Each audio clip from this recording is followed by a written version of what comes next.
Endocardite é uma doença grave, isso todo mundo sabe, mas quando ela é relacionada a um dispositivo totalmente implantado, como o marca-passo, Resync ou CDI, a mortalidade é ainda maior. E esse é um quadro de difícil manejo, cheio de nuances, que merece máxima atenção. E portanto aqui o papel da imagem cardiovascular é fundamental, e novamente o eco é muitas vezes definidor na história clínica desses pacientes. Começa agora o 8º episódio do Eco Insights, nosso esquenta para o congresso do DIC, que acontece dos dias 22 a 24 de agosto em Salvador.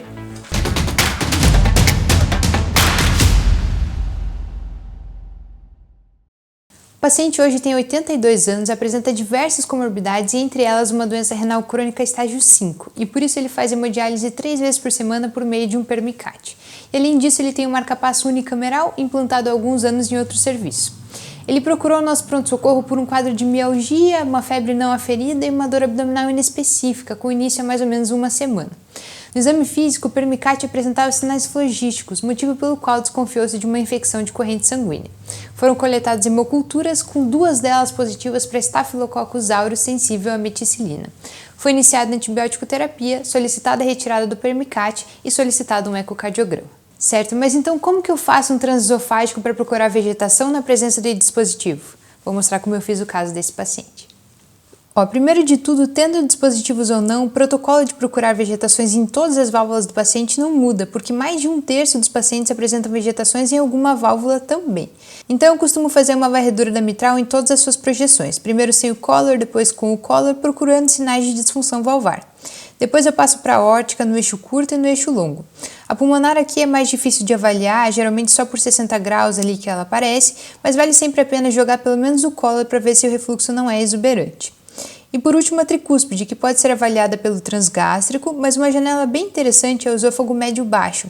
A gente coloca em 0 graus e introduz um pouquinho mais a sonda até sumir todas as câmeras esquerdas, ficando só as câmeras direitas na tela.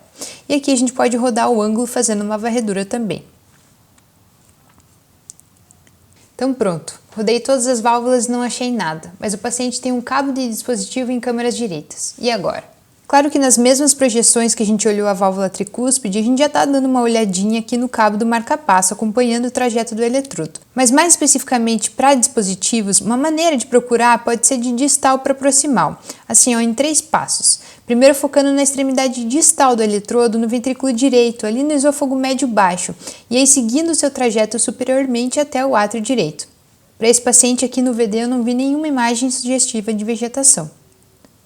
Em seguida, a gente faz uma varredura do cabo dentro do átrio direito, começando em 0 graus, passando depois para 45 graus, com a aórtica ali no eixo curto, avançando para 65 graus e também no bicaval, entre 90 e 110 graus, em que a gente vê o eletrodo no átrio direito e a gente pode ir puxando a sonda devagarinho, tentando subir o máximo ali pelo trajeto da veia cava superior, até perder de vista a imagem.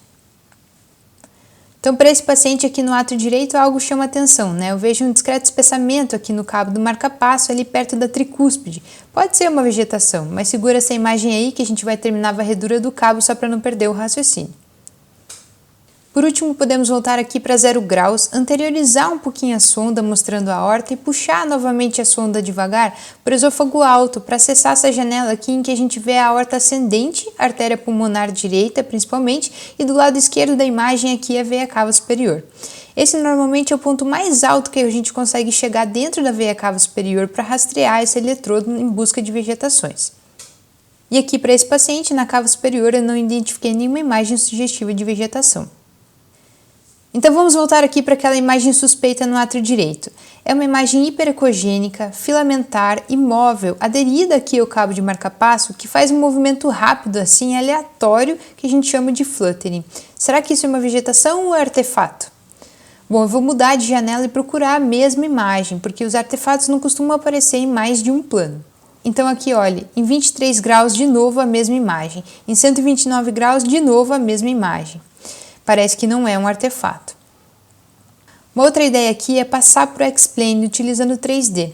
Se for uma imagem verdadeira, ela aparecerá em 2 projeções simultaneamente. E pronto, aqui em 2 planos a gente confirma, essa imagem não parece um artefato. E agora, é vegetação mesmo? Se não for, o que pode ser?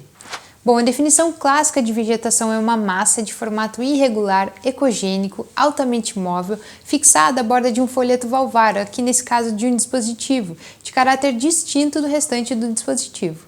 Podem ser sésseis, pedunculadas, têm movimentação aleatória, são oscilantes e independentes. Parece ser uma imagem compatível, né?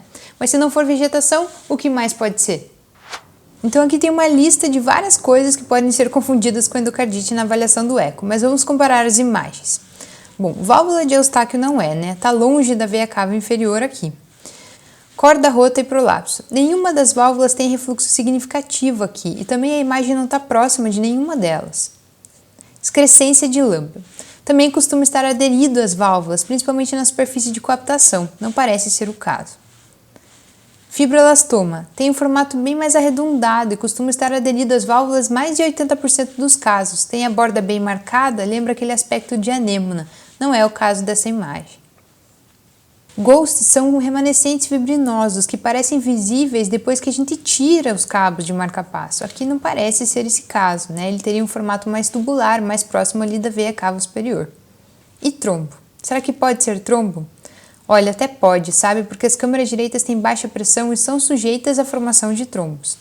Realmente não tem como diferenciar trombo de vegetação aqui nessa imagem. Mas assim, como vários casos da medicina, aqui a clínica é soberana e esse é um caso muito sugestivo de endocardite infecciosa. E você faria algum outro exame de imagem nesse caso aqui? E o PET-CT?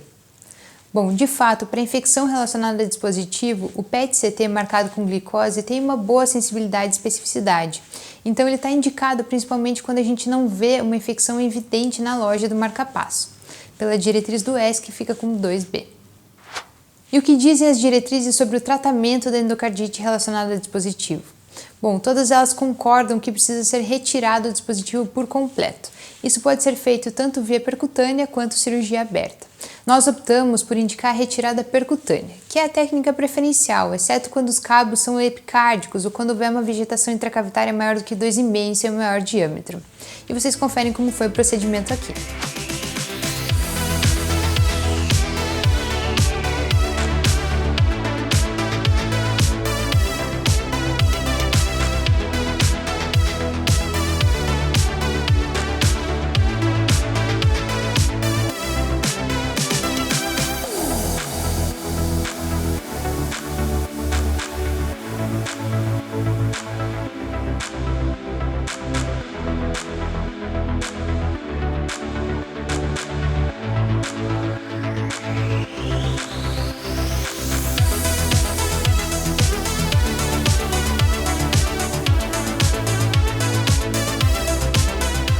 Chegamos ao fim do 8º episódio do Eco Insights. Se você gostou, se já atendeu alguém com endocardite relacionado ao dispositivo, compartilhe esse vídeo com quem possa se interessar. Por aqui a gente continua, tem mais 2 casos até o DIC. Nos vemos mais!